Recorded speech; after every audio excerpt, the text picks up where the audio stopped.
ஒரு ஒரு குடும்பத்தில் இப்போ ஆம்பளைங்க பிரச்சனை பண்ணுறாங்க.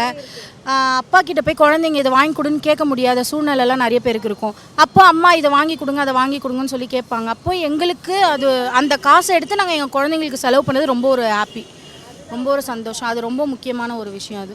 இல்லை மறுபடியும் திமுக ஆட்சி அமைச்சாக்கா இந்த 1000 ரூபாய் 2000 ரூபாயை உயர்த்தி வழங்கப்படும் அப்படின்னு அறிவிச்சிருக்காரு. இது பெண்களுக்கு எந்த வகையில் பயனுள்ளதாக இருக்கும்? நல்லது, நல்லா பயன்படுது.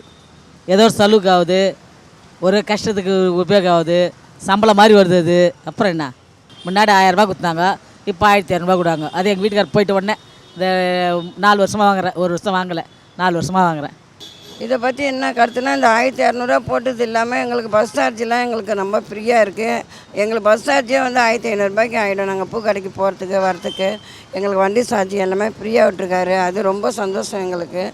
எனக்கு ஆக்சுவலாக என்னன்றதுனாக்க வந்து இந்த இப்போ வந்து 1200 ரூபாய்க்கு எங்களுக்கு இன்னும் கொஞ்சம் கூட கொடுத்தா எங்களுக்கு ரொம்ப தேவைப்படும். வேறு ஒன்றும் இல்லை, எங்களுக்கு வந்து 1 கிலோ அரிசி வாங்கினாலே 80 ரூபாய் ஆகிட்டு போகுது. நாங்கள் என்ன வச்சு சாப்பிட்றது? அதுதான்.